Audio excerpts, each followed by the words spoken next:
Hey everyone, tonight we'll delve into the untold truths behind the myths and legends we all thought we knew. Imagine you are standing on the sacred windswept slopes of Mount Parnassus, the air thin and crisp, the world stretching out below you like a crumpled map. The scent of wild thyme and ancient stone fills your nostrils. You hear a sound on the wind, not of a breeze, but of 1,000 whispering voices. They are the echoes of a prophecy, a promise whispered by an oracle whose words have guided and twisted the destinies of kings and gods for millennia. But this time, her prophecy isn't about a hero or a war.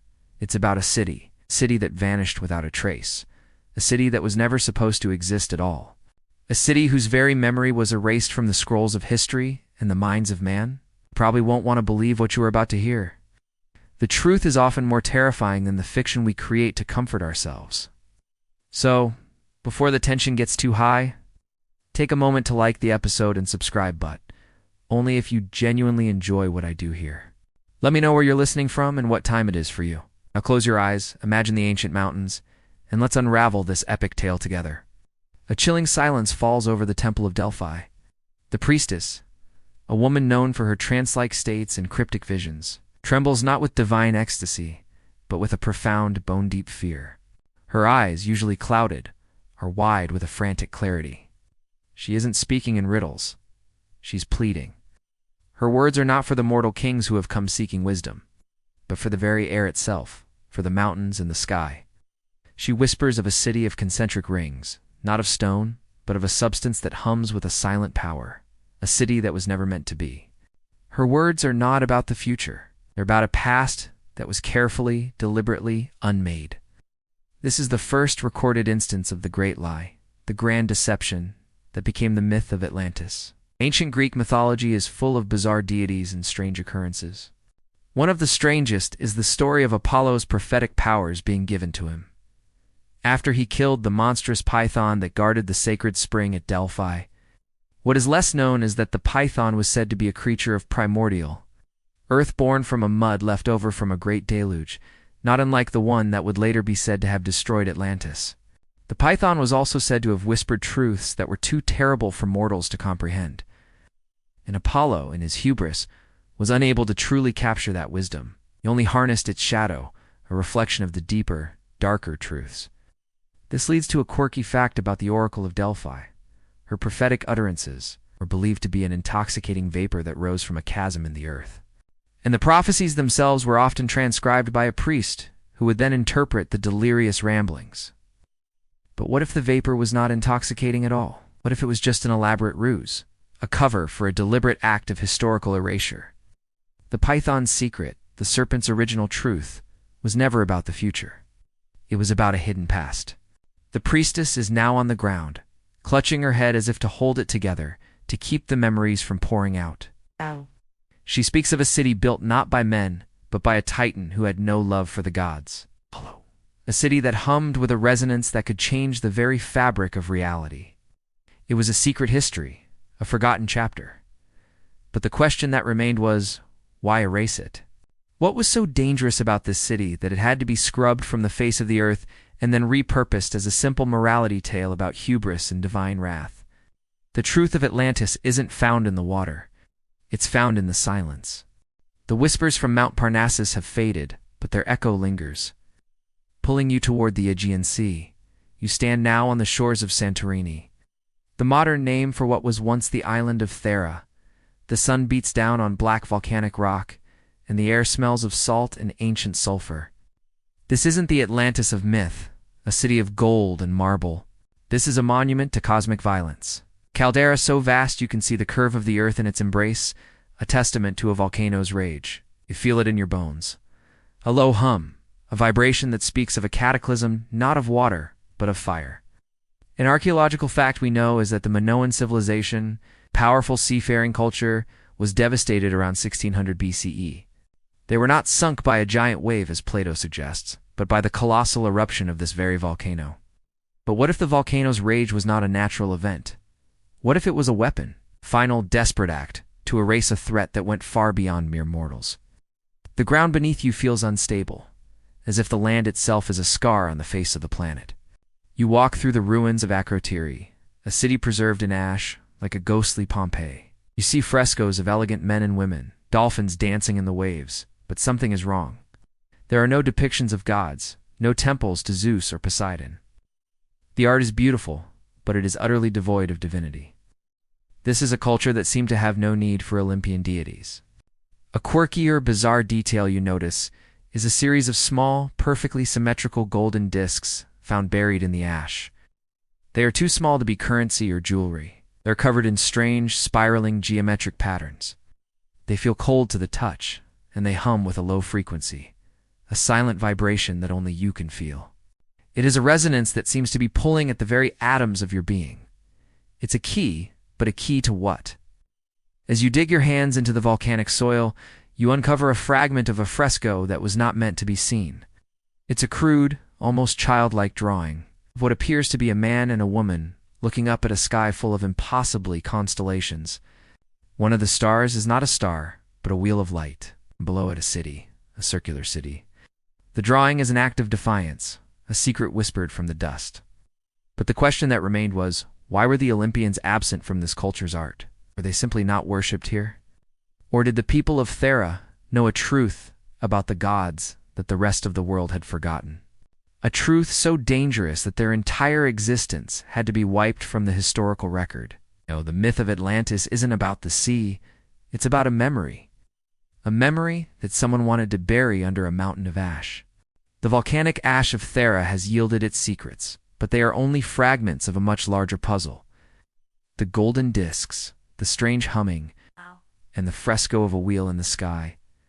They are all part of a trail that leads not across the sea, but into the labyrinthine world of forgotten knowledge. Your journey now takes you to the dusty, sun-baked heart of Alexandria, not to the legendary library, but to the clandestine underbelly of its history, a place where knowledge was not catalogued, but concealed. A well-known historical fact is that the Library of Alexandria was a beacon of knowledge, but much of its content was lost to various fires and conflicts over the centuries. What's often overlooked is the existence of the Scholars of the Hidden Page, a secret society that meticulously copied and hid texts they deemed too dangerous for the public. It is in their secret archives that you are led to a scroll made not of papyrus, but of something far more unsettling. The air in the hidden archive is thick with the scent of aged parchment and dry dust. You are presented with a map, but it is not on paper. It is a large, meticulously preserved piece of human skin. The texture is strangely supple, and a faint ethereal luminescence emanates from the lines etched upon it. A bizarre and chilling detail is that the skin is not from a single person, but appears to be a composite of several individuals, each a different shade, a different texture. It is a grotesque tapestry of sacrifice. The map itself is a masterpiece of precision, showing not just coastlines and islands, but ley lines. Currents of power that run beneath the earth and the very ethereal flow of divine energy. And at the nexus of all these lines, there it is, a circular city. Rendered with an impossible detail that defies any known cartography. It is not labeled Atlantis. It is labeled Ethelgard, which translates roughly to the place of the silent promise. This cartographer, whose work is etched into this grotesque medium, was not just mapping a city, they were mapping a power source. You run your fingers over the lines, and a faint vibration echoes the hum of the golden discs from Thera. This isn't a city that was found. This is a city that was created. You notice a small symbol at the bottom of the map, a depiction of a bird with two heads. The bird of the god Janus, who looks to both the past and the future. What's more, one of the heads is weeping a single tear, and the other is smiling. But the question that remained was, who was this map for? Was it a guide to a place that once was, or was it a blueprint for a place that could be? And what was the silent promise it alluded to? The truth about Atlantis wasn't a location to be found, but a power to be harnessed. The macabre map of Ethelgard is a key, but it has unlocked more questions than answers. The journey now turns inward, away from the dusty archives, and toward a source of insight, far more ancient and far less reliable. The Oracle of Delphi. You remember that cryptic whisper you heard in the first section? The one about a city that was never meant to be? You stand again before the temple of Apollo, but this time you seek not a riddle for a king, but the truth from a god's twisted vision. The high priestess, is in her trance, and the scent of intoxicating vapor is thick in the air. But this time, you notice a subtle, almost imperceptible detail. The vapor is not rising from a chasm. It is being subtly funneled into the chamber from a series of hidden pipes. A classic historical detail is that the Oracle's prophecies were often so ambiguous they could be interpreted in multiple ways. A savvy political strategy by the priests to maintain power. But this time, the words are not ambiguous. They are maddeningly paradoxical. The priestess speaks, but it is not her voice. It is a chorus of whispers, a symphony of forgotten tongues. She says the city fell because it was not built. The water rose because it was not wet. The great lie is a truth we must believe. Her words are a series of nonsensical contradictions. This is a common trope in Greek mythology, the idea of an oracle's curse or blessing being twisted into a paradox. A quirky, bizarre detail you notice is that as she speaks, a single tear of what appears to be pure mercury, a liquid metal of immense symbolic power, drips from her eye, tracing a glowing path down her cheek.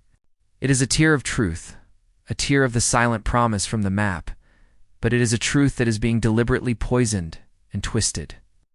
The chorus of voices speaks of a golden resonance, a vibration that could turn thought into reality. They speak of a great titan, not as a god, but as an architect who built, not with stone, but with sound and light.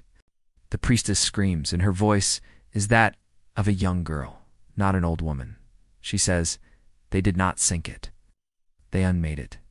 And the price was the sky." Her final words are a gasp, a whisper that cuts through the confusing pronouncements. Hephaestus built the core, but it was stolen. The golden heart is now cold. But the question that remained was, what did she mean by the price was the sky? What does a city have to do with the very fabric of the cosmos? What was this golden core that was stolen, and how could a city be unmade instead of destroyed? The myth of Atlantis isn't a story of a city that sank. It's a psychological narrative of an event so terrifying, so complete, that the only way to deal with it was to pretend it never happened at all. The oracle's chilling words echo in your mind. The city was unmade. Hephaestus built the core. The price was the sky. You leave the temple feeling a sense of dread. The journey now shifts from abstract prophecy to physical investigation. Back to the island of Thera, the scar on the earth where the myth began to take hold. You remember the golden discs? The strange, humming artifacts from Section 2? You now understand they were not just curiosities. They were fragments of the golden resonance. The oracle spoke of a historical fact we know about the Minoan civilization is their incredible skill with metallurgy and ceramics. They created intricate bronze tools and pottery that was both functional and beautiful. But a new discovery suggests a bizarre and highly advanced level of technology.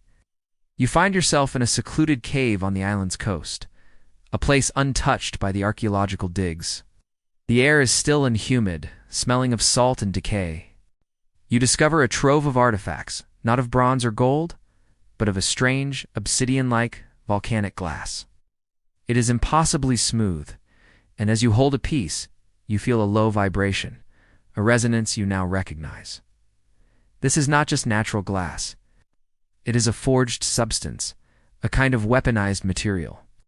A quirky and bizarre detail about these artifacts is that they are not tools or weapons. They are more like intricate, three-dimensional puzzles or gears. Some fit together with a silent click, and when you align two of them, they begin to hum, the low frequency growing in intensity until it is almost painful. The symbols on them are not linear. They are spiraling patterns, fractals that seem to go on forever, an infinite equation etched into a finite object.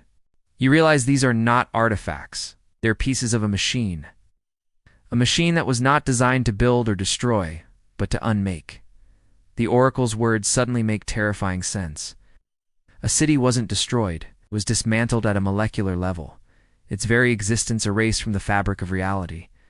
The golden core was the machine's engine. What you are holding are pieces of its operating system. This could explain why the Minoan civilization vanished so completely. They weren't just a casualty of the volcano. They were victims of a deliberate act of unmaking a truth so profound and so unsettling that it had to be buried under layers of myth. But the question that remained was, who would create a machine that could erase a city from existence? And what was the terrible truth the people of Thera knew about the gods that would warrant such an extreme and horrific act of erasure? The myth of Atlantis isn't about a natural disaster. It's a cosmic horror story about a technological marvel that broke the very laws of reality. You stand on the precipice of a new, horrifying understanding. The city wasn't destroyed, it was unmade. The bizarre, humming glass artifacts are the remnants of a technology that defies mortal comprehension. Your journey now takes you to the heart of the matter, to the divine architect himself. The oracle whispered his name, Hephaestus, the god of the forge, the lame god, the one cast from Olympus. A mainstream Greek mythology fact is that Hephaestus was known for his mastery of fire and metalwork, creating the thunderbolts of Zeus and the armor of the gods. But the truth behind his exile is far darker, far more complex, and intimately tied to the lost city of Ethelgard. You imagine yourself in the heart of Mount Etna, not a volcanic mountain, but Hephaestus's private workshop, a realm of perpetual fire and deafening clangs. The air is thick with the scent of ozone and molten metal. But you don't see the heroic figures of myth in his workshop. Instead, you see grotesque, writhing constructs of living metal, creations born not of artistry, but of psychological torment.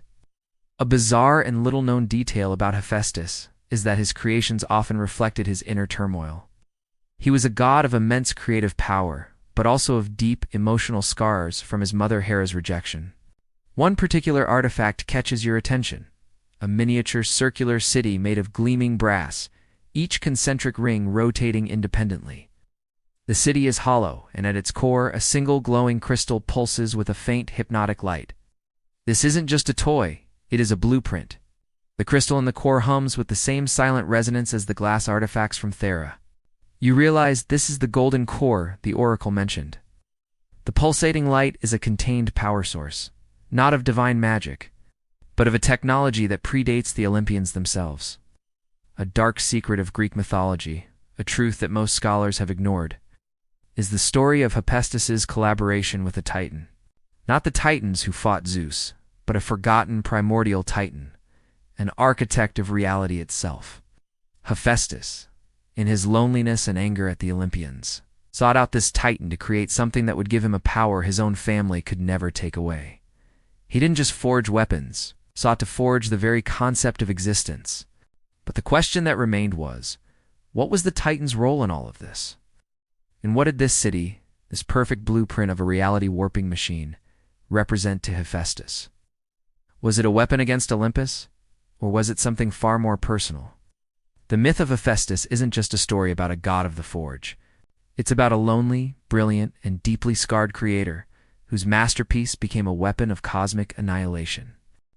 Hephaestus's golden core, the reality-warping engine of a lost city, now seems less a myth and more a terrifying reality.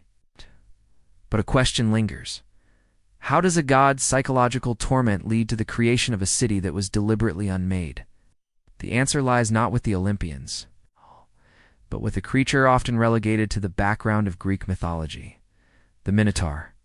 You remember the story of the half-man, half-bull beast trapped in a labyrinth? A tale of a monstrous birth and a hero's victory. But you are about to unravel the truth behind this legend, a truth that is tied to a celestial conspiracy. A mainstream Greek mythology fact is that the Minotaur was the offspring of Pasiphae, the queen of Crete, and a beautiful white bull sent by Poseidon. The beast was kept in a complex labyrinth built by the brilliant inventor Daedalus. But what if the beast was not a punishment, and the labyrinth not a prison? You find yourself in the desolate ruins of Knossos, the palace of King Minos, where the legend of the labyrinth was born. The stones are bleached white by the sun, and the air is heavy with the weight of ancient secrets. The palace's layout is complex, a dizzying maze of corridors and rooms. But you realize it's not a prison, it's a key. A quirky and bizarre detail you notice is that the frescoes within the palace do unjust depict bulls and acrobats. They show elaborate swirling patterns of stars and constellations that don't match any known celestial map. These constellations are not static. They are in motion, as if they are a part of a clockwork mechanism. This is not art. It is a diagram. The Minotaur, you realize, was not just a beast. A living piece of the very system that created the reality-warping city. The creature's monstrous nature was not a curse, but a byproduct of a ritual designed to bind the celestial mechanics to the earthly plane. The labyrinth was not a prison to contain the beast. It was a machine designed to control it. The Minotaur's true name, as revealed in a forgotten Cretan myth, was Astrios, or Starman. The creature was said to have a bizarre high-pitched hum that would drive mortals mad. This wasn't a growl, it was a resonance, and the same resonance you felt from the glass artifacts of Thera and the golden core of Hephaestus. But the question that remained was, what was the Minotaur truly for? Why would a ritual be needed to bind celestial mechanics to a lost city? Was the beast the key to the city's power, or was it the lock? The myth of the Minotaur is not about a beast in a maze. It is a psychological puzzle about a truth so disturbing that the gods themselves had to create a monster to hide it. The Minotaur's truth as a living, humming key to a celestial lock has opened a new chamber in the grand conspiracy. The pieces of this epic puzzle are falling into place. But the most important one is still missing: the purpose of the city itself.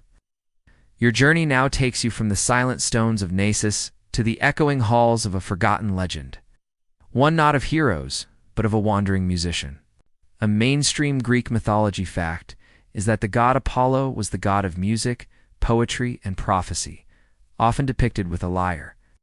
But there is a lesser-known tale of a mortal lyre player, a wandering minstrel, who is said to be the only person to have ever heard the true song of the cosmos. You are transported to a secluded grotto on the slopes of Mount Helicon, the sacred home of the Muses. The air is alive with the hum of unseen insects and the scent of wild orchids. A single ancient lyre sits on a moss-covered rock. It is not an ordinary instrument. It is crafted from a single piece of petrified wood, and its strings are made of spun starlight. A quirky and bizarre detail you notice is that the lyre has no tuning pegs. It is always in perfect tune, but not to any musical scale you have ever heard. It resonates with a frequency that is both harmonious and deeply unsettling. As you touch the strings, they don't produce a sound. They produce a feeling, a memory. You see flashes of a city built not of stone, but of solidified sound waves, concentric rings that pulse with light in perfect rhythm. This is not a city of buildings, but a city of pure energy and thought, a place where the very fabric of reality was being orchestrated. The lyre player's song, you realize, was not music, it was a blueprint. The wandering minstrel did not play for mortals. He played for the city itself, his notes providing a stabilizing frequency that kept the impossible architecture from unraveling. This explains the humming of the artifacts and the Minotaur's silent resonance. They were all part of a grand orchestra, a cosmic symphony designed to sustain a place that should not have existed. The city of Ethelgard, the place of the silent promise, was an attempt to create a utopia beyond the reach of the gods, an open challenge to their power. But the question that remained was, why was the minstrel's song silenced? And if the city was built on a foundation of sound, what could possibly destroy it? The myth of Atlantis isn't about a natural disaster, or even a technological one. It's about a symphony that fell silent, leaving behind only the terrifying dissonance of its collapse. 8. The story of Atlantis isn't a tragedy of hubris. It's a psychological drama about the fragility of a perfect, man-made reality in a universe governed by unpredictable, terrifying gods. The lyre player's song, the blueprint for a city of sound, has painted a picture of a utopia that was both beautiful and terrifyingly fragile. But a central character in the myth of Atlantis remains a mystery. Poseidon is the god of the sea, the one often credited with the city's sinking. A mainstream Greek mythology fact is that Poseidon was known for his tempestuous nature and his ability to summon earthquakes and tidal waves with his trident. He was said to have sunk Atlantis in a fit of rage, after the people turned against the gods. But the truth is not about anger. It's about profound grief and a betrayal so deep it tore the cosmos in two. You are now standing on a remote, storm-lashed beach, the waves crashing against the rocks with a fury that is not natural. This is where Poseidon is said to have cast his final, wrathful blow. The wind howls, carrying with it a sound like a tortured wail, a mournful cry that is older than the gods themselves. This is not a sound of rage, but of mourning. A quirky and bizarre detail you notice, is that the foam on the waves is not white. It is a faint ethereal gold, the same shade as the humming discs from Thera and the stolen core of Hephaestus. This is not just sea foam. It is the diluted essence of a broken promise, a remnant of a power that was meant to be a gift. Poseidon's supposed rage was a story, a cover-up. The true story is far more tragic. Poseidon was not a god who sank a city. He was a god who mourned one. The myth of Atlantis' creation states that Poseidon fell in love with a mortal woman, Cleito, and created the beautiful island for her and their children. What's not often told is that this love was a forbidden, cosmic-level affair. Cleito was not just a mortal. She was the last vestige of the lost Titans, a lineage that still held the key to the primordial resonance. Poseidon, in his love and grief for a world that was already dying, had a secret alliance with Hephaestus to build the city of Ethelgard. It was meant to be a sanctuary for the remnants of the old world, a place where mortals and the last Titans could live free from the tyrannical rule of Zeus and the Olympians.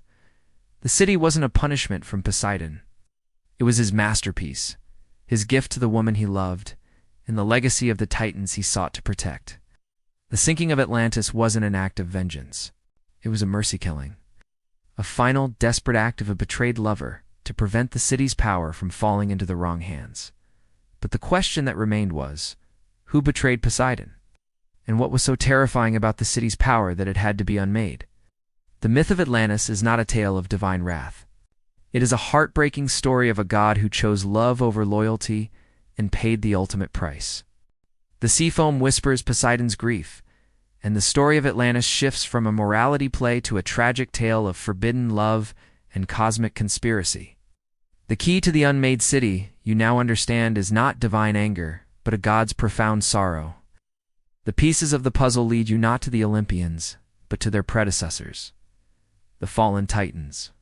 A mainstream Greek mythology fact is that the Titans, led by Kronos, were overthrown by Zeus and the Olympians in a great war, the Titanomachy.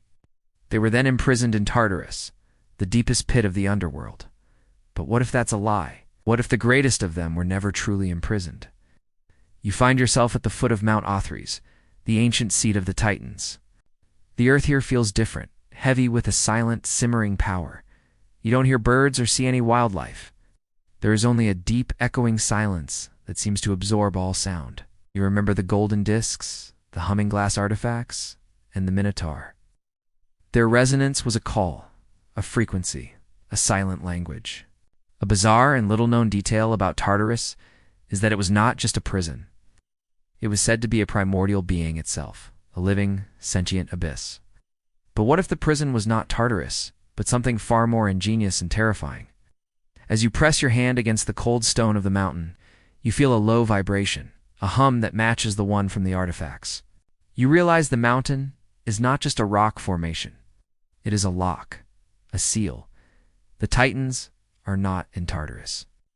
They are trapped in a stasis field, a golden prison of solidified energy that is humming with the same resonance. This is the truth of Hephaestus's core.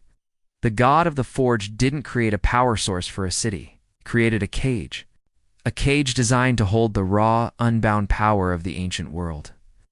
The city of Ethelgard was not a utopia. It was a glorified power plant, a machine designed to siphon the Titan's primordial energy and use it to power a world beyond the god's control. Poseidon's love for Cleito, the last Titan, was an act of desperation, an attempt to build a city that would free her and her kind from their psychic prison. But the question that remained was, who convinced Hephaestus to build the cage in the first place? And what was the true purpose of this golden prison? Was it for the good of humanity, or for the sole benefit of the gods? The myth of the Titan's imprisonment isn't just about a war. It's a psychological drama about the desperate lengths the Olympians went to in order to consolidate their power, sacrificing the very essence of a world they were meant to protect. The truth of Atlantis isn't found in its ruins, but in the silent hum of a cage that was never supposed to be broken. The Titan's golden prison is a chilling revelation, turning the story of a lost city into a cosmic power struggle. But the pieces still don't fit perfectly. The Minotaur was a celestial lock, the city a reality warping machine, and the Titans a power source. But who held the key to this lock, and why would anyone dare to use it? The answer lies not with the powerful Olympians, but with a tragic mortal hero who is often misunderstood: Icarus. A mainstream Greek mythology fact is that Icarus, the son of the brilliant inventor Daedalus, flew too close to the sun with wax wings and fell to his death. His story is a classic cautionary tale about hubris and the folly of ignoring wisdom. But this is not the full story. You are now at the desolate site where Icarus is said to have fallen, not in the sea, but on a remote sun-bleached island. The air here is still and smells of dry stone and salt. You see fragments of petrified wax and feathers scattered on the ground, a grotesque memorial to a boy's failed flight. A bizarre and quirky detail you notice is that the feathers are not of a normal bird. They are a brilliant, shimmering blue, a color that seems to absorb light. As you touch a feather, you feel a faint electrical charge, a current that hums with the same resonance as the Titan's prison. The wax is not just wax. It is a solidified resin that holds a perfect spiral pattern, the same symbol you saw on the glass artifacts. Icarus's wax wings, you realize, were not a mode of flight. They were a sophisticated, reality-bending tool. The myth of him flying too close to the sun is a clever lie. The sun, Helios in this context, was not a celestial body. It was a lock, a cosmic seal. The wax wings were designed not to fly, but to open that seal. The Minotaur's celestial lock was only a part of a larger mechanism. The real target was a celestial body itself, a star, a source of immense power. Daedalus, in his genius and desperation, created a device that could be used to tap into that power, to free the Titans from their prison. Icarus, you understand, was not a foolish boy. He was a brave and ultimately tragic hero on a mission. His death was not a result of hubris. It was a direct, violent consequence of his attempt to break the cage and free the raw, boundless power of the Titans. But the question that remained was, what was the source of this celestial lock, and why would anyone go to such lengths to create it? Was it a last-ditch effort by the Olympians to contain a threat, or was it a horrifying consequence of their greed? The myth of Icarus is not a story of a foolish boy. It's a psychological narrative about the terrifying lengths to which men will go to fight for what they believe is right, even when it means facing a truth so epic and profound it could unmake them. Icarus's fate was not a cautionary tale, but a tragic mission to unlock a celestial power. The wings, a reality-bending tool, were a key, and his father, Daedalus, was the architect of this grand cosmic scheme. A mainstream Greek mythology fact is that Daedalus was a brilliant inventor who created the labyrinth for King Minos to imprison the Minotaur. But as we now know, the labyrinth was not a prison for a beast, but a key to a greater, more terrifying secret. The story of Daedalus is a psychological thriller about a genius forced to build a cage for a truth he could not bear. You are now in the heart of the labyrinth, not the one of myth, but a secret. Subterrestrial chamber hidden deep beneath the ruins of Knossos. The air here is cold and dry, smelling of ancient stone and forgotten magic. The walls are not just stone. They are a complex arrangement of interlocking, spiraling gears that hum with a low frequency. The same resonance of the golden discs in the Titan's prison. A quirky and bizarre detail you notice is that the walls are covered with a faint, bioluminescent moss that pulses with light in a bizarre, non-linear pattern. The light is not random. It is a complex mathematical equation, a set of instructions. Daedalus, you realize, did not build a maze to imprison a beast. He built a cosmic lock. The labyrinth was designed to align the Earth's ley lines with specific celestial bodies, creating a cage of solidified energy. The Minotaur was the living, breathing heart of this machine. The Minotaur was not a punishment for supposed transgression. It was the inevitable, grotesque consequence of a mortal attempting to harness the primordial power of the Titans. Daedalus was not just an inventor. He was a cosmic engineer, a mortal who dared to meddle with the very fabric of reality. His son's death was not a failure of his invention, but a failure of the human spirit. Icarus, you see, did not fly too high.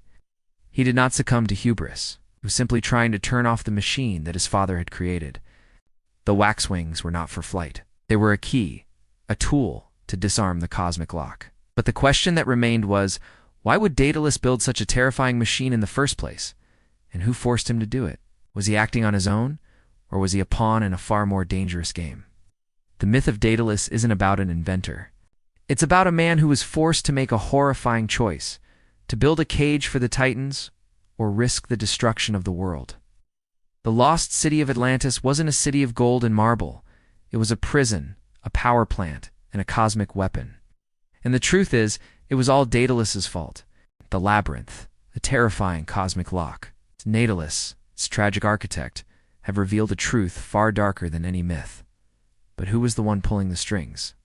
Who commanded a mortal genius to build a prison for the very gods who once ruled the world? The answer lies not in brute force or cunning, but in a chilling pact made in the silent halls of Mount Olympus. A mainstream Greek mythology fact is that Zeus, the king of the gods, rose to power by overthrowing his father, Kronos, and imprisoning the Titans. But the truth of this coup is far more complex and far more sinister than a simple family feud. You are now in the throne room of Mount Olympus, not in its glorious state of marble and gold, but in its ancient primal form. The air is thick with the scent of ozone and the silent hum of untold power. The throne of Zeus is not a seat of grandeur, but a chair of raw, chaotic energy. You see a vision, a memory etched into the very ether. Zeus, young and full of fire, sits before an elder figure, not Kronos, but a primordial being of immense power. This being is a representation of the cosmic law, the very fabric of reality. A quirky and bizarre detail you notice is that as the being speaks, not with words, but with a silent pulse of light, the image of a circular city flickers in the air between them, a ghostly blueprint. Zeus, you realize, did not simply win the war. He made a deal. The Titans, in their ancient, unbound power, were a threat not just to the Olympians, but to the very stability of the cosmos. They were creators, but their creations were wild, chaotic, and unpredictable.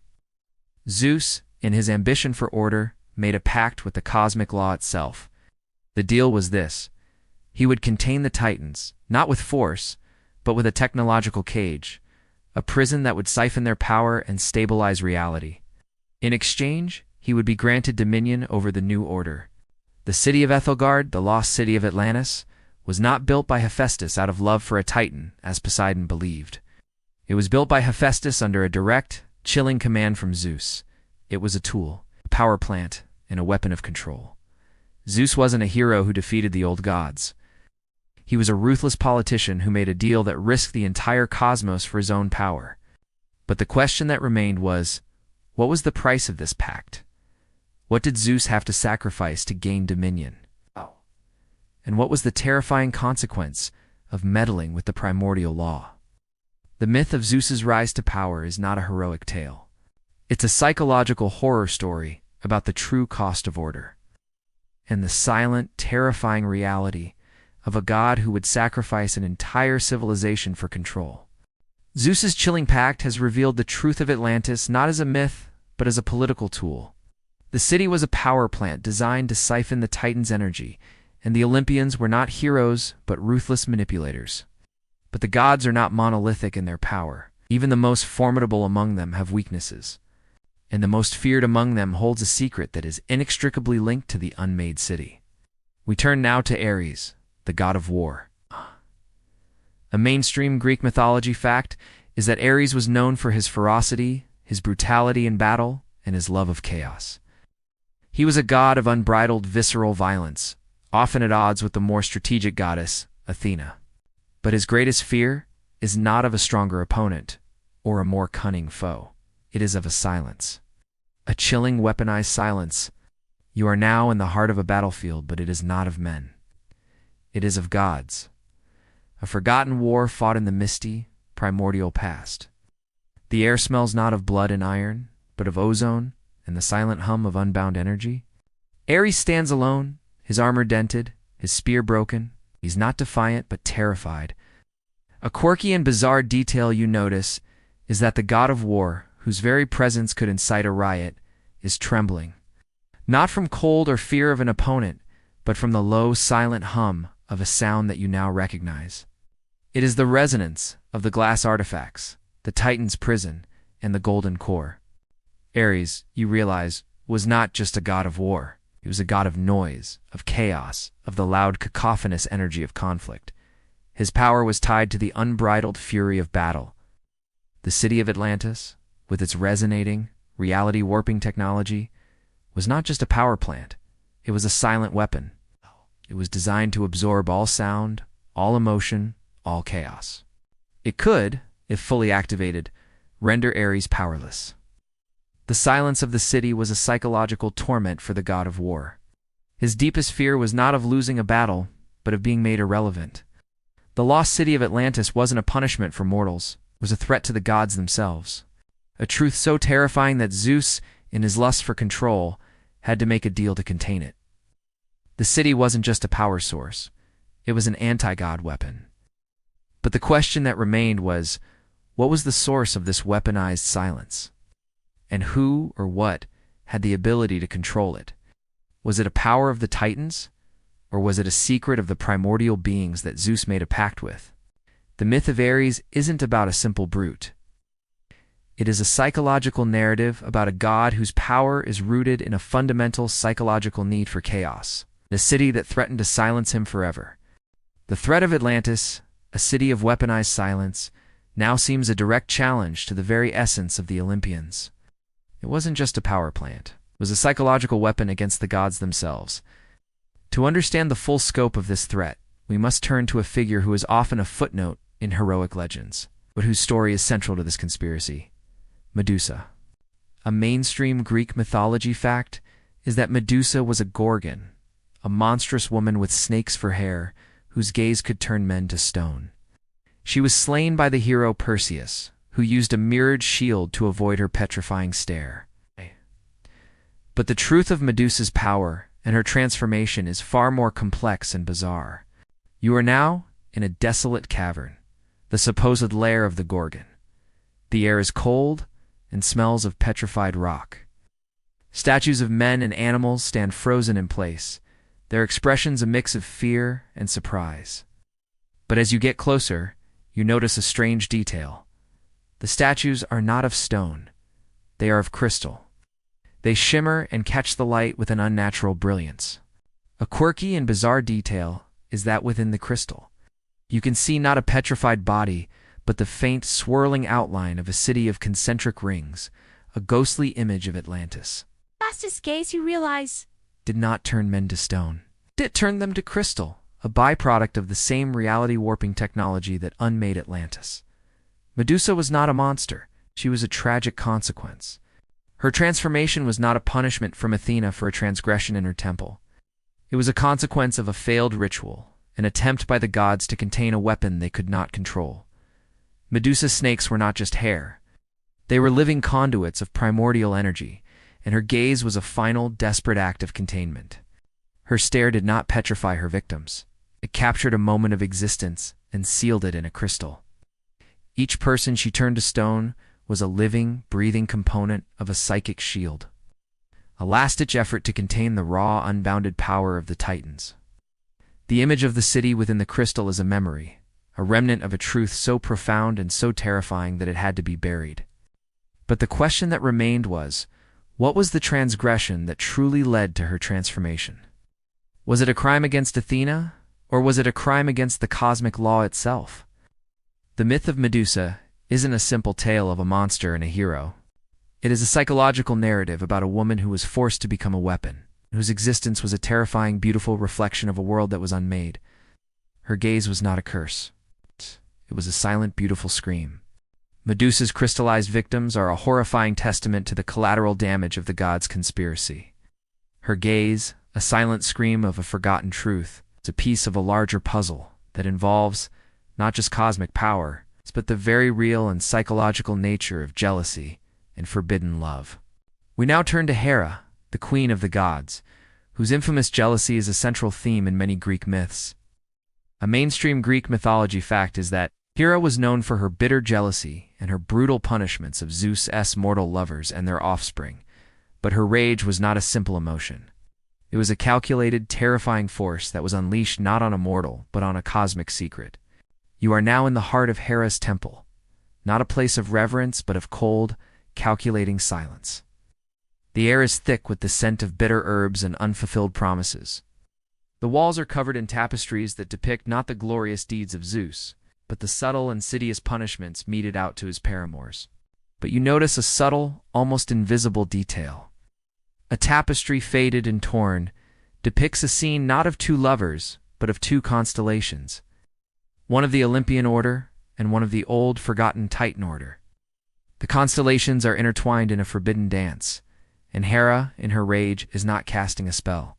She is unraveling a thread. It's a bizarre and quirky detail you notice is that the thread is not made of simple silk, but of a shimmering, ethereal light, the same light that pulsed from the golden core of Atlantis. Hera's jealousy, you realize, was a smokescreen for her true motives. The myth of her punishing a mortal lover was a convenient way to hide the truth. The forbidden affair was not between Zeus and a mortal, but between Poseidon and Cleito, the last Titaness. Hera, in her relentless pursuit of a perfect, orderly cosmos, could not abide a union that would bridge the two worlds, the old and the new. She was not just punishing a rival, she was destroying a bridge. The city of Atlantis, built by Hephaestus and powered by the Titans, was Poseidon's gift to his love, a place where their two worlds could exist in harmony. Hera, in a rage born not of a broken heart, but of a broken plan, used her power to sever the connection between the city and the Titan's prison. She unraveled the thread of light that was the city's power source, and in doing so, she condemned an entire civilization to be unmade. The sinking of Atlantis wasn't Zeus's doing, or Poseidon's. It was Hera's final, desperate act of control. But the question that remained was, what was the true nature of the forbidden love? And what was the terrible truth about the Titan's lineage that made Hera so desperate to destroy it? The myth of Hera's jealousy is not about a wife's fury. It is a psychological narrative about a goddess who would rather destroy a universe than share it with a past she sought to erase. Hera's destructive act of unraveling the city's power source has brought us to the most pivotal moment in the entire epic, the final, silent day of Atlantis. The myth speaks of a single day and night of cataclysm, of earthquakes and floods that swallowed the city whole. But as we now know, this was not a natural disaster. It was a calculated, terrifying act of erasure. A mainstream historical fact we know about natural disasters is their immense and unbridled power, their ability to reshape the landscape. The eruption of Krakatoa, the earthquake in Lisbon, these were forces of nature that left scars on the earth for centuries. But the destruction of Atlantis was different. It left no scars, only a silence. You are now in the heart of the city of Ethelgard, on its final day. The sky is not filled with rain or storm clouds. It is a brilliant crystalline blue, so clear it hurts the eyes. There are no sounds of panic, no screams of a terrified populace. The city is humming, but the sound is not of its vibrant, resonating power. A dying hum, a low, sorrowful vibration that is slowly fading. A bizarre and chilling detail you notice is that as the hum fades, the city's perfect geometric structures begin to shimmer, not with light, but with an impossible refraction. The people, the bustling markets, the beautiful buildings, are not turning to ash or rubble. They are becoming translucent, their forms dissolving like smoke on the wind. This is the consequence of Hera's betrayal, the unraveling of the power source. The city of sound, built on the frequency of the Titan's energy, is losing its cohesion.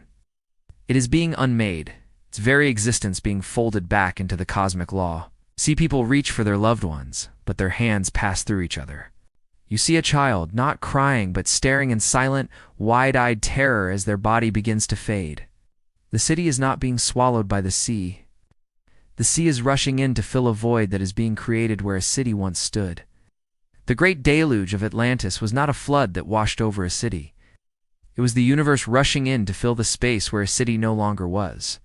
This is not a story of divine wrath, but of divine apathy. A horrifying indifference to the fate of a world that was deemed too dangerous to exist.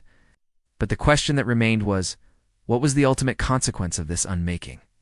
Did the people of Atlantis truly cease to exist, or was their essence, their memory, scattered into the very fabric of the cosmos? The myth of Atlantis' final day is not a tragedy of fire and water. It is a psychological horror story about the terrifying, incomprehensible power of a god who could erase not just a city, but an entire reality. The silent, fiery destruction of Ethelgard has left a void in the world, a scar that exists not on the land, but in the memory of the cosmos. But the story of the lost city doesn't end with its unmaking. Its echoes still reverberate in the legends we tell, particularly in the haunting Song of the Sirens. A mainstream Greek mythology fact is that the sirens were beautiful but dangerous creatures who lured sailors to their deaths with their enchanting songs. Their song was so beautiful and so compelling that no mortal could resist it, leading to countless shipwrecks. But the truth of their song is not about a trap. It's about a memory of a broken promise. You are now in the treacherous waters where the sirens are said to have resided, the air thick with the scent of salt and ancient sorrow. The waves crash against jagged rocks, and a mournful, lilting melody is carried on the wind. It is a song of immense beauty, but you feel no urge to sail toward it. You feel an overwhelming sense of profound loss. A bizarre and quirky detail you notice is that the song's melody is composed not of harmonious notes, but of the very resonance of the lost city. It is the music of Ethelgard, the perfect silent frequency of its creation, now twisted into a lament. The sirens, you realize, were not monsters. They were the last remnants of the lost city, the final echoes of a world that was unmade. Their song was not a trap. It was a plea, a cry, a memory of a life that was taken from them. They sing not to lure sailors to their death, but to tell their story, a story that was deliberately erased from the historical record. Their song is a ghost, a whisper from a forgotten age. It tells of a city of sound and light, of a forbidden love between a god and a titan, and of a horrifying betrayal by a jealous goddess. The sailors who sailed to their deaths were not victims of a monster's song. They were simply people who, for a brief moment, had their minds open to a truth that was too vast and too terrifying to comprehend. The knowledge was so immense that their mortal minds shattered under the weight of it. But the question that remained was, who were the sirens before their transformation? Were they a creation of the Titans, a final beautiful act of defiance against the Olympians? Or were they mortals who were cursed to remember a truth that the world had to forget? The myth of the sirens is not a cautionary tale about temptation. It is a psychological narrative about the terrifying power of a memory, and the immense grief of a people who were erased from existence. The Sirens' Lament, a song of memory and loss, has revealed that the story of Atlantis is not about a single city, but about a cosmic struggle for power and control. But the biggest lie of all remains. It's the lie that the Olympians are all-powerful, all-knowing masters of fate. The truth is far more unsettling. A mainstream Greek mythology fact is that the gods, all-powerful, were often bound by fate, by the three sisters, the Fates, who wove the threads of destiny. But the gods' relationship with fate is not one of subservience. It is one of manipulation and desperation. You are now on the desolate peak of Mount Olympus, not the glorious home of the gods, but a place of quiet desperation. The air is cold and thin, and the clouds below you are not a beautiful sea of white, but a blanket of secrets. You do not see the gods in their glorious forms. You see them in their truest state, anxious, tired, and deeply afraid. A bizarre and quirky detail you notice is that the gods' golden ichor, the divine fluid that flows in their veins, is not gleaming. It is a dull, almost gray color, as if the light has been drained from it. You realize the gods are not masters of fate. They are desperate caretakers of a lie. The unmaking of Atlantis was not an act of divine punishment. It was a desperate act of self-preservation. The city of Ethelgard, with its reality-warping technology, was not just a threat to their power. It was a threat to the very order they had so painstakingly built. The Titans and their raw, chaotic power were a constant reminder of a time before the Olympians, a time when reality was fluid and existence was not guaranteed. The lost city was an attempt to harness that chaos, to create a world where mortals could live free from the fear of a god's whim, and that was a truth the Olympians could not abide. They unmade the city not to punish humanity, but to protect themselves from a power they could not comprehend. But the question that remained was, if the Olympians were not all-powerful, who was? What was the true nature of the cosmic law that forced Zeus to make such a chilling pact? The myth of the Olympians' dominance is not a story of heroism. It is a psychological narrative about a group of powerful beings who, in their deepest core, are nothing more than terrified caretakers, desperate to maintain a fragile illusion of control. The truth of the Olympians, as desperate caretakers of a fragile lie, has shattered the illusion of divine supremacy. The pieces of the conspiracy now lead us to a figure whose rebellion is celebrated in myth, but whose true purpose has been buried for millennia: Prometheus. A mainstream Greek mythology fact is that Prometheus was a titan who stole fire from the gods and gave it to humanity, an act of defiance for which he was chained to a rock and had his liver devoured daily by an eagle. But what if the fire he stole was not just fire, but a key to a greater hidden power source? You are now at the desolate, windswept peak of the Caucasus Mountains, the site of Prometheus's eternal torment. Ow. The air is cold and thin, and the sharp cry of an eagle echoes in the silent gorges. You do not see a bound titan here. You see a vision, a memory etched into the rock face. Bizarre and quirky detail you notice is that the chains are not of metal. They are of a shimmering, ethereal light, the same light that pulsed from the golden core of Atlantis. The eagle is not a monstrous bird of prey. It is a graceful, glowing construct of the same ethereal energy, a silent, relentless mechanism of punishment. Prometheus, you realize, did not steal fire. He stole a power source. The fire was not a simple flame for mortals to warm themselves by. It was a single, pulsating crystal, a miniature version of the golden core of Atlantis. It was the key to the city's power.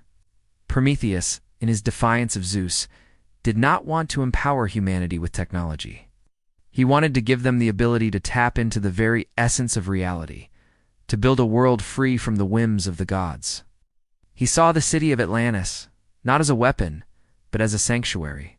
He stole the fire not to give warmth, but to give humanity the power to create a new world, a new reality, a world where the gods would be made irrelevant. His punishment was not for a simple act of defiance. It was for a crime of cosmic treason.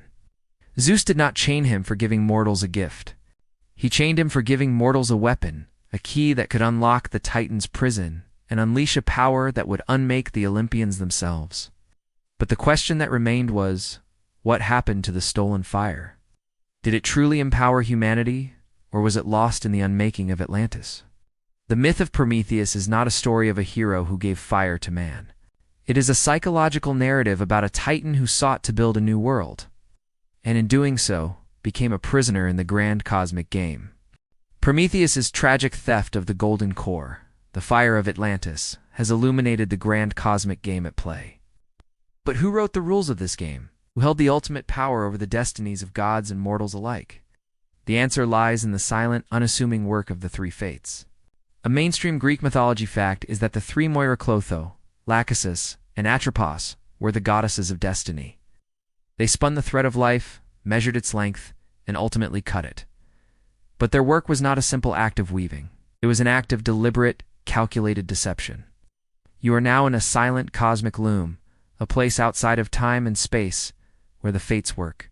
The air is cold and still, and you can see threads of light, each one a life, stretching into infinity. A bizarre and quirky detail you notice is that the threads are not just linear. They are a complex, interlocking network of parallel timelines, of possibilities and impossibilities. The fates are not just weaving, they are editing. They are not simply creating destiny. They are choosing which version of a story will become true. You realize the story of Atlantis, the myth of its sudden sinking, was a thread they wove themselves. It was a lie, a fabricated history designed to replace the terrifying truth. The fates you see were not on the side of the gods or the titans. They were on the side of order. The existence of Atlantis, a reality-warping city powered by unbound primordial energy, was a wild card, a variable that threatened to unravel the entire tapestry of existence. The fates, in a desperate act of self-preservation, wove a new thread. They created the myth of a city that was a simple morality tale about hubris, a story that was easy for mortals to understand and accept. They unmade the city in one timeline, and in its place they wove the story of its sinking. The lost city of Atlantis wasn't a myth because it was too incredible to believe. It was a myth because it was a deliberate lie designed to make you forget the terrifying reality. The fates didn't just control life and death, they controlled history. But the question that remained was, what other truths have the fates buried? And what was the terrible cost of creating such a grand, all-encompassing lie? The myth of the fates isn't a simple tale of destiny. It is a psychological narrative about the terrifying power of a story and the grand, silent conspiracy to control not just the future, but the past itself. The fates' chilling manipulation of history has revealed the myth of Atlantis as a masterful lie, a thread of falsehood woven into the very tapestry of reality. But a central figure in Greek mythology, whose isolation and silence are often misunderstood, holds a key to this conspiracy. We turn now to Hades, the god of the underworld. A mainstream Greek mythology fact is that Hades was a solitary and often feared deity who ruled over the dead. He rarely left his domain, and his presence was often associated with solemnity and finality. But his isolation was not born of choice. It was a silent vow, a profound grief that stemmed from a truth he alone could not forget. You are now in the desolate, silent realm of the underworld. The air is still and cold, and the only sound is the gentle, mournful lapping of the river Styx. You do not see a tyrannical king on a throne of darkness. You see a figure, standing alone on the banks of the river, his shoulders slumped in an act of perpetual mourning. A bizarre and quirky detail you notice is that the river Styx does not flow with water. It flows with a shimmering, ethereal liquid, a river of solidified memory. Hades, you realize, was not just the ruler of the dead. He was the silent keeper of the unmade. The souls of the people of Atlantis, who were unmade, not killed, did not go to Elysium or Tartarus. They remained with him, a part of the shimmering river. Hades, in his profound grief, made a silent vow to never speak of the unmade city, to never reveal the truth. He was a keeper of secrets, a silent witness to a cosmic crime. His famous isolation was not a sign of his cruelty or his apathetic nature. It was an act of profound, unending sorrow, a promise he made to the lost civilization to protect their memory from being fully erased. He was not a king who ruled over the dead. He was a widower who mourned for a lost world. His love for Persephone, his queen, was a poignant detail in Greek mythology, but his true love, the one he could never speak of, was the lost city. But the question that remained was, what was the true nature of the river of memory? And what was the terrible truth about the unmade souls that forced Hades to keep such a profound, silent vow? The myth of Hades isn't about a fearsome ruler of the dead. It is a psychological narrative about a god whose greatest burden was not his kingdom, but the memory of a lost world. Hades' silent vow and his river of memory have revealed him as a keeper of a truth too heavy for the living to bear. The pieces of the conspiracy now lead us to a creature often seen as a monstrous foe, but whose existence was a silent, desperate warning: the Chimera. A mainstream Greek mythology fact is that the Chimera was a terrifying creature with the head of a lion, the body of a goat, and a serpent's tail, who breathed fire. It was a fearsome beast, a symbol of chaos and destruction, and was slain by the hero Bellerophon. But its roar was not an act of aggression. It was a warning, a message. You are now in a desolate, sun-scorched gorge, the supposed lair of the Chimera. The air is still and smells of ash and a deep, unsettling silence. You do not see a monstrous beast. You see a vision, a memory of a creature whose form is not of flesh and bone, but of a shimmering, unstable energy. The lion's head is not roaring. It is humming with the same resonance of the golden core. The goat's body is not a goat at all. It is a complex biological machine, and the serpent's tail is a conduit of pure, unbound energy. A bizarre and quirky detail you notice is that the Chimera's fire is not fire. It is a blast of pure, silent energy that solidifies the air into a shimmering, crystalline form. A byproduct of the same reality warping technology that unmade Atlantis, the Chimera, you realize, was not a monster. It was a guardian. Its terrifying existence was a warning. A desperate message sent by the few survivors of Atlantis who had escaped the unmaking. The beast was a biological weapon, a failsafe designed to deter any mortal or god from trying to unlock the Titan's prison again. Its roar was a silent warning. It's a blast of reality-warping energy that served as a physical manifestation of the city's power. It was a signal, a flashing light in the darkness, a scream in the silence. It was a memory of what had happened, a physical manifestation of a truth that was too terrifying for the world to forget. Bellerophon, in slaying the beast, was not a hero. He was a pawn in the Olympians' grand conspiracy, a man who, in his heroic zeal, silenced the last physical warning from the unmade city. But the question that remained was, who created the chimera? And what was the terrible message that the survivors were trying to send to the rest of the world? The myth of the chimera is not a simple tale of a monster and a hero. It is a psychological narrative about a silent scream, a last-ditch effort to warn the world about a truth that was too terrifying to believe. The chimera's silent scream, a physical warning from the unmade city, brings us to the final, hidden truth of the conspiracy.